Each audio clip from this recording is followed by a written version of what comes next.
அழியாத ஓவியமாக நிலைத்துவிட்ட என் உயிரினும் மேலான உடன்பிறப்புகள் அனைவருக்கும் வணக்கம்.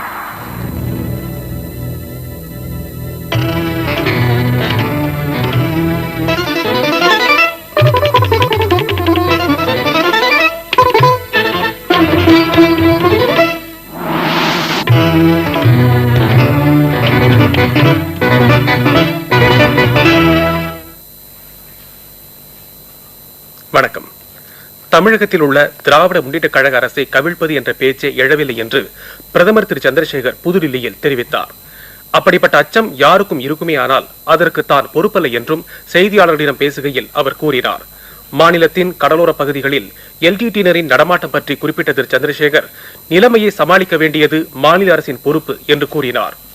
தென்னக மக்கள் மீது ஹிந்தி மொழி திணிக்கப்பட மாட்டாது என்றும் அவர் உறுதியளித்தார்.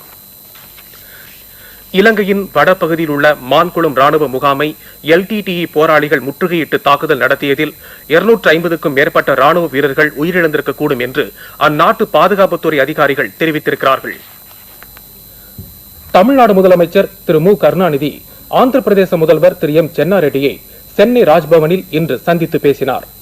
சுமார் அரை மணி நேரம் அவர்கள் பேசிக் கொண்டிருந்தார்கள். இது ஒரு மரியாதை நிமித்தமான சந்திப்பு என்று அரசு வட்டாரங்கள் தெரிவித்தன. பின்னர் தமிழ்நாடு முதல்வர் ஆந்திர முதல்வருக்கு விருந்தளித்து கௌரவித்தார். வள்ளுவர் கோட்டத்தின் வடிவம் பொறித்த தஞ்சாவூர் தட்டு ஒன்றை திரு கருணாநிதி திரு சென்னாரெட்டிக்கு நினைவு பரிசாக வழங்கினார்.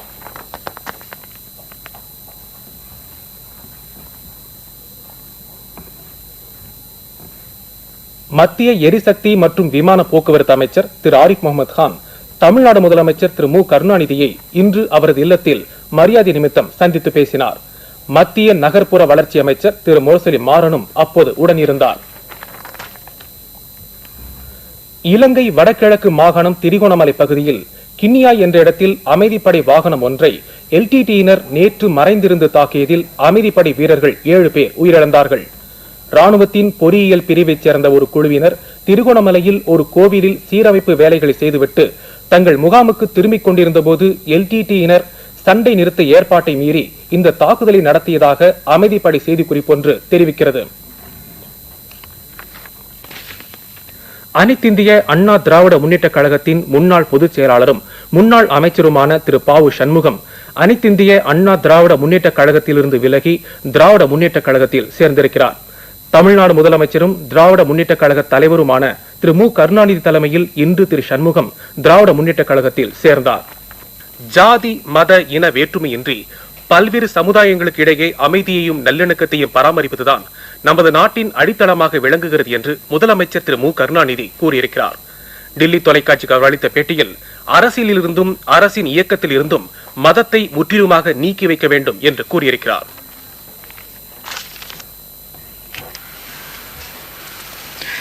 The secular principle which is enshrined in the Constitution has important implications. Basically, it means that religion should be strictly kept out of both politics and government. The state cannot discriminate in favor of or against any particular religion. On the part of political parties, it implies that no issue of a religious nature can be allowed to become a political issue. This means that no political party should be allowed to adopt a religious issue as part of its program of political activity. In a democracy, political power and following from that state power is based on the wishes of the majority. If the majority tries to impose its will purely on the grounds of its religious persuasion, the secular principle is undermined.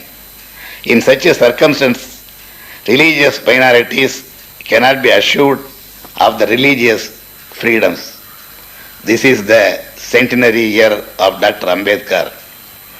Ambedkar said, "The meaning of freedom is that the government should run with the consent and cooperation of the minority. India must remain a garden in which many flowers of rich colors flourish together. This is the wishes of leaders like Mahatma Gandhi and Anna, which we must resolve to uphold. முடிவுகள் அறிவிக்கப்பட்டுள்ளன. இவற்றில் 8 இடங்கள் காங்கிரஸ் கட்சிக்கு கிடைத்துள்ளன. அனைத்திந்திய அண்ணா திராவிட முன்னேற்ற கழகத்திற்கு 2 இடங்களும், திராவிட முன்னேற்ற கழகத்திற்கு 5 இடங்களும், ஜனதாதள் கட்சிக்கு 3 இடங்களும் கிடைத்துள்ளன. ராஜ்பவன் தொகுதியில் திராவிட முன்னேற்ற கழக வேட்பாளர் திரு SP சிவகுமார் 2528 வாக்குகள் பெற்று வெற்றியடைந்தார். காங்கிரஸ் வேட்பாளரும் புதுவை மாநில கல்வி அமைச்சருமான திரு L. ஜோசப் மரியதாஸ் தோல்வியடைந்தார். அவருக்கு 2377 வாக்குகள் கிடைத்தன. மண்ணாடிப்பேட்டை தொகுதியில் திராவிட முன்னேற்ற கழக வேட்பாளரும் முன்னாள் புதுவை முதலமைச்சருமான திரு D. ராமச்சந்திரன் வெற்றியடைந்தார். அவருக்கு கிடைத்த வாக்குகள் 7802.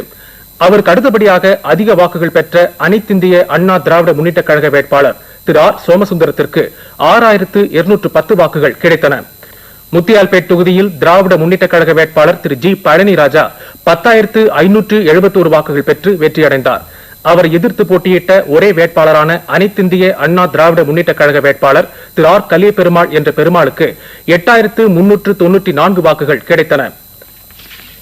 ஏனம் தொகுதியில் திராவிட முன்னேற்ற கழக வேட்பாளர் திரு ராகேஷ் ஹரிகிருஷ்ணா 4632 வாக்குகள் பெற்று தேர்ந்தெடுக்கப்பட்டார். அவருக்கு அடுத்தபடியாக அதிக வாக்குகள் பெற்ற காங்கிரஸ் வேட்பாளர் திரு வெலக ராஜேஸ்வராவுக்கு 3027 வாக்குகள் கிடைத்தன. உப்பளம் தொகுதியில் திராவிட முன்னேற்ற கழக வேட்பாளர் திரு N. நாகமுத்து 7378 வாக்குகள் பெற்று வெற்றியடைந்தார். தமக்கு அடுத்தபடியாக வந்த அனைத்திந்திய அண்ணா திராவிட முன்னேற்ற கழக வேட்பாளர் திரு P. K. லோகநாதனை விட அவர் 1422 வாக்குகள் கூடுதலாக பெற்றார். புதுவை கட்சி நிலவரம். புதுவை சட்டப்பேரவை தேர்தலில் இப்போதுள்ள கட்சி நிலவரம்: மொத்த இடங்கள் 30, முடிவு அறிவிக்கப்பட்ட இடங்கள் 18, காங்கிரஸை 8, திராவிட முன்னேற்ற கழகம் 5, அனைத்திந்திய அண்ணா திராவிட முன்னேற்ற கழகம் 2, ஜனதாதள் 3. சற்று முன் கிடைத்த செய்தி. புதுவை சட்டப்பேரவை தேர்தலில் குருவிநத்தம் தொகுதியில் திராவிட முன்னேற்ற கழக வேட்பாளர் திரு R. ராமநாதன் வெற்றி பெற்றார். அவருக்கு கிடைத்த வாக்குகள் 6072. அவருக்கு அடுத்தபடியாக வந்த அனைத்திந்திய அண்ணா திராவிட முன்னேற்ற கழக வேட்பாளர் திரு P. புருஷோத்தமனுக்கு 4307 வாக்குகள் கிடைத்தன. பழனி மக்களவை தொகுதியில் காங்கிரஸ் கட்சி 1,19,864 வாக்குகள் பெற்றிருக்கிறது. திராவிட முன்னேற்ற கழகம் 89,396 வாக்குகளை பெற்றிருக்கிறது. இது 4வது சுற்றில் கிடைத்த வாக்கு நிலவரமாகும். இத்துடன் இந்த செய்தி அறிக்கை நிறைவடைகிறது.